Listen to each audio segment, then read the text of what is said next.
Welcome back, everybody. I'm Jerry with Dub Bears Talk, and today I'm going to be talking about my best and worst thoughts of the first game against the Tennessee Titans. Obviously, a lot happened. Probably went not as expected as as we wanted to for Caleb Williams, for a lot of people. But I'm going to go into my favorite plays, favorite players, and everything that I thought. Just kind of an overview of the game. Before I get into that, don't forget to subscribe down below. We're trying to hit 500 subscribers. I'd really appreciate it. And yeah, let's get right into it. I'm going to start off with my three best parts of this game. Now, the first thing that I thought was the best part is the DB room. I thought the DB room all around, I tried to pick like one player, but if I was going to pick, three things on the best, I couldn't really, it was tough to narrow it down to three. So I'm going to just go with the DB room in general. Jalen Johnson proved and continued to show that he's a top corner in this league. He obviously had the interception on a play where he didn't get burned, but he definitely was, if it was a good throw, he might not have been able to make the play on the breakup in the end zone there. But he had two pass deflections. He obviously gets that interception at the end to seal the game. And I loved the tackles that he had. He had two great tackles for a loss and a lot of good open field tackles, which was kind of a thing where we didn't really see that much from Jalen Johnson as he's moved on through his career. He's definitely gotten better at it, but that was definitely a problem in the past. Is like, oh, is he going to be able to make this open field tackle? Him and Eddie Jackson were always kind of problem people, but to see two TFLs from Jalen Johnson is definitely a surprise.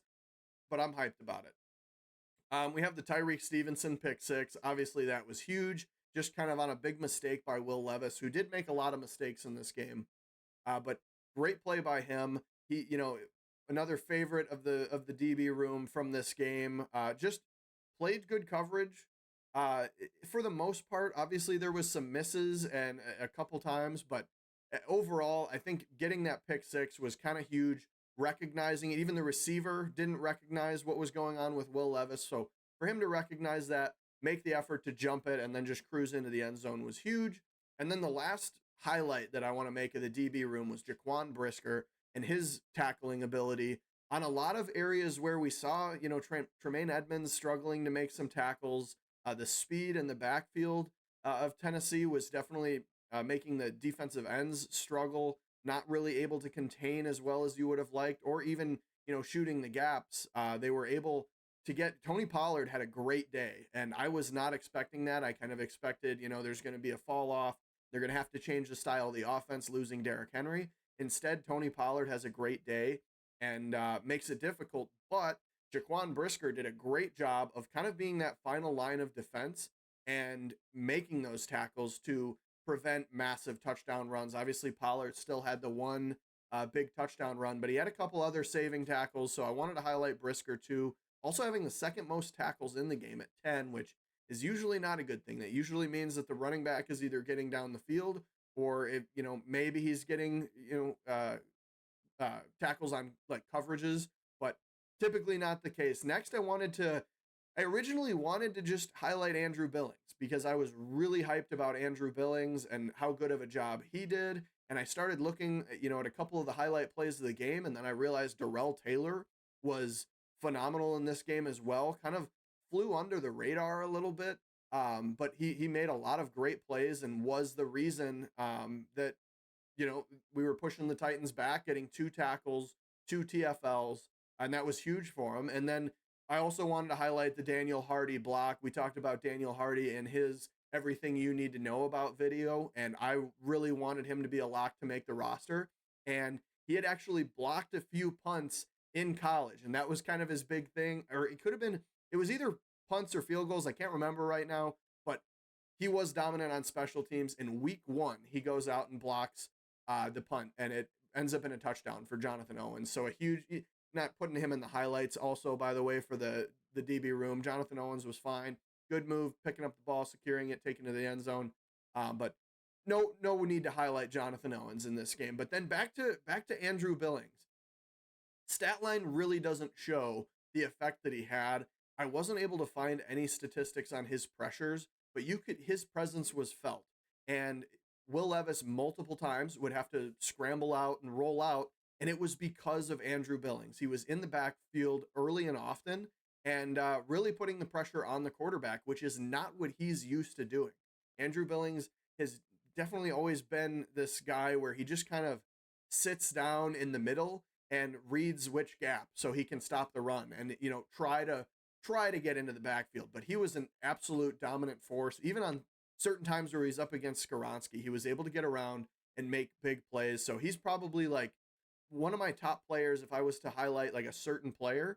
It would honestly be Andrew Billings in this game. Stat line doesn't show it, but the if you watch the game, you saw Andrew Billings out there causing pressures. And then finally, I wanted to highlight TJ Edwards, who probably has the best form tackling on the team, being able to make tackles in open field. He had one pretty bad missed tackle on a dive. I think it was on one of Pollard's big runs.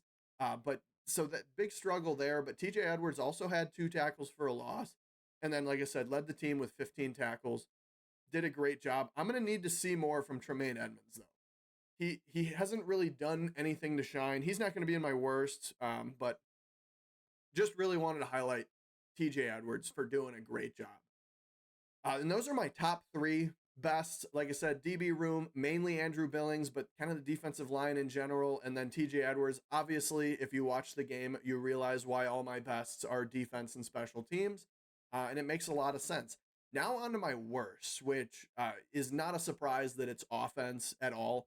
But my order, number 1 worst for me today was Coleman Shelton. A lot of just awful blocking, like really bad.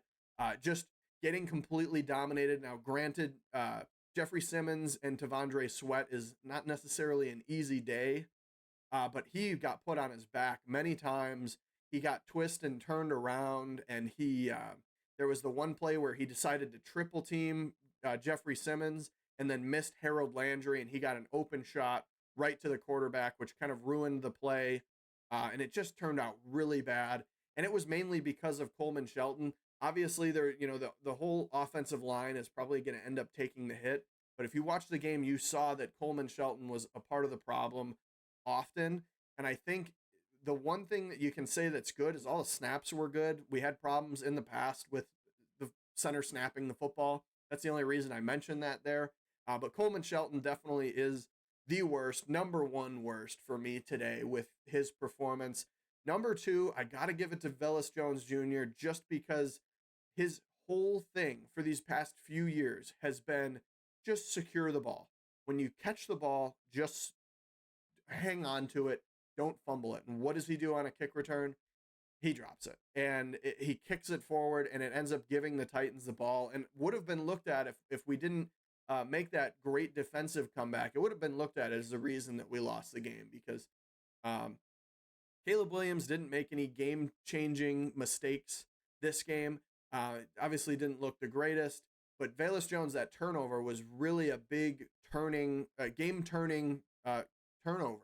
That's a weird way to phrase that, but it just changed the game for me. He had 2 carries for a few yards. I think it's fun to put him in as a gadget player, but he needs to get out of the return room immediately, especially with the great return from DeAndre Carter, who was honestly, I was trying to fit him into my bests, but the defense really was the star there, so I had to give the defense a star. But honorable mention for the best would be DeAndre Carter with his few receptions. I think he had a reception or 2, and then he also every punt return that he had and some of the kick returns were great. He really did well on those. So another good thing there for the Bears in DeAndre Carter, just not into my best. And then finally, I originally put Caleb Williams, but then when I was thinking of my reasons for Caleb Williams, a lot of it came down to Shane Waldron, and I really wanted to highlight the 2 together. So the worst, next one's going to be Caleb Williams and Shane Waldron. Now, you could maybe make an argument for DeAndre Swift with, not running the ball very efficiently, but I don't think it's really fair to put it on him, especially with how Coleman Shelton, that's kind of why he leads the way. And I don't want to put it all on DeAndre Swift yet because honestly, the offensive line as a whole did not look how we expected. Now, the Titans have a good defensive line. We don't know what Tavondre Sweat's going to be, but he did look decent today. Jeffrey Simmons, Harold Landry, Arden Key, they've got some good players over there. So we'll have to see moving forward how the offensive line can hold up because they're going to need to do better than that. But the reason I put Caleb Williams is because his accuracy today was very, very well under my expectations. Now, the good thing about his bad throws is they were usually like in the dirt near the player or like way too high or in a situation where, nobody can get to the ball, which I guess avoiding the turnover is a good thing there, but a lot of them were just too far off to where he did really look bad as far as accuracy today, which was not something I was expecting. I thought if we were going to see a bad Caleb Williams game, I thought it was going to be, maybe in a real-time game, maybe it moves a little bit too fast for him and he makes some mistakes there or throws some interceptions or something like that. But it really was just his accuracy. I think was the main thing that was the issue for me. I also don't think he was set up very well, and that's where Shane Waldron comes in, where there was a lot of play action play calls and a lot of fakes and sort of not trickery plays, but a little bit more. I don't know what the word is for it, but just a little bit more creative play designs. But they were plays like fakes and play actions that you would typically use when you've established a good run game or a quick pass game, which they did try to establish that quick pass game later.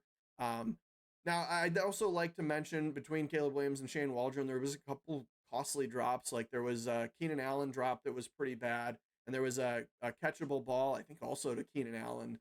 I think there was two this game that were dropped, should have been caught, and then I believe DeAndre Swift had one as well. Somebody out of the backfield, maybe it was Homer. I don't remember exactly who it was, but there was a couple drops. I think more importantly than that, it was the pass to DJ Moore that was in the dirt in front of him, and then the overthrows to Keenan Allen. There was two really bad overthrows. There was the route to DJ Moore across the middle where he was kind of on like a slant-ish drag route, and Caleb Williams threw it to him, and it was just like way over. He had to jump way up to catch it, and it was just not. It wasn't even close, and it resulted in DJ Moore taking his helmet off and staying on the sideline because he was injured. So just some dangerous passes there, but um, again, I think a lot of it is because of Shane Waldron. He didn't use a lot of like crossing plays. It was a lot of like, uh, you know, run out on the route and sit, which I didn't think was very good, especially because Caleb Williams does very well when he's on the run. I also would have liked to see more rollouts. That comes back to I couldn't really tell if it was either a screenplay, but if you watch the Bears game, you remember that 20-yard loss on that sack that he had. It looked to me like he was supposed to roll out to the left, and he just started running backwards, and he didn't even make an attempt to throw it. You got to throw it there. If you're going to run back 20 yards, you have to be prepared to throw it into the dirt somewhere so you don't take that 20-yard sack, because that ends up getting us out of field goal range and makes the game closer than it would have been. But I would have liked to see more rolling out and more, shifting the offensive line. A lot of analysts last year talked about Justin Fields. Now, he did a lot better when the offensive line was shifted to the outside and he was rolling out on the move. Now, I don't think Justin Fields was as good at like processing the field and understanding how to throw to like horizontal routes. So I can understand, maybe why it wouldn't have worked last year. But I would have loved to see more of that for Caleb this year. And more importantly, I think they should have just established a better run game. Obviously, Swift wasn't doing very well early on, but Velus Jones Jr. only got 2 carries. Khalil Herbert only got 2 carries. I think Homer only got like a carry or two as well, and then Swift had like 8 for 6 yards at one point. So not a great not a great game for him either. But I think the big thing for me, we've got to be able to establish the run. And I think the Bears are going to struggle on offense if they're not able to establish that run early, because seeing the way Shane Waldron's offense works, it seems like it's going to work a lot better if that run game is going, because then the play action is going to open up. You're going to be able to have a little bit longer developing and some deep routes, because on those play actions, sometimes the safeties will come down thinking they want to make a tackle. And then, oh, maybe Rome Odunze will be open deep. I think that was another problem too. Is DJ Moore? He got targeted 8 times, but 5 receptions. Rome Odunze didn't really get targeted much. He had that one play where what was that guy? The safety on the Titans, can't remember. Amani Hooker kind of got his helmet on the ball right as Odunze was trying to catch it and knocked it out. But that was one of his few opportunities. And I think if we establish the run game, you're going to have some opportunities for Odunze deep, which is kind of where he would shine. So I think we need more of that. And the last thing I wanted to highlight on the offense is, between Caleb Williams and Shane Waldron, Caleb Williams isn't really known for targeting his tight ends, which obviously didn't do much of this game either. But the problem I see is Shane Waldron's offense last year had the most 12 personnel in the league, which meant a lot of two tight end sets. You have Cole Kmet and Gerald Everett on the field more often than if that's the case. And unfortunately, that's meant that you have less of those weapons. It would likely mean that Odunze or Keenan Allen or DJ Moore, one of them is going to be off the field. And then you have these two tight ends that really didn't get targeted this game. There was a Cole Kmet target that was a nice catch on the sideline, and I think Gerald Everett got targeted on maybe one pass downfield and then on a screen. But I think that marriage is gonna take a little bit of working out because you have a guy that had success with two tight end sets, and then you have a quarterback who doesn't really throw to the tight end. So I think they're going to have to figure out what they need to do there and what's going to be the best option for them. But that's going to be it. Those are my best and worst of this week one Bears game. Let me know what you think down below. Is there anybody that I forgot to highlight in this game, or is there anybody that's more of a concern to you? Do you think that DeAndre Swift's poor running ability was a worse problem, or do you think Caleb Williams was more of a problem than Coleman Shelton? Let me know down below. But that's going to be it for today. Thank you for watching and have a great day.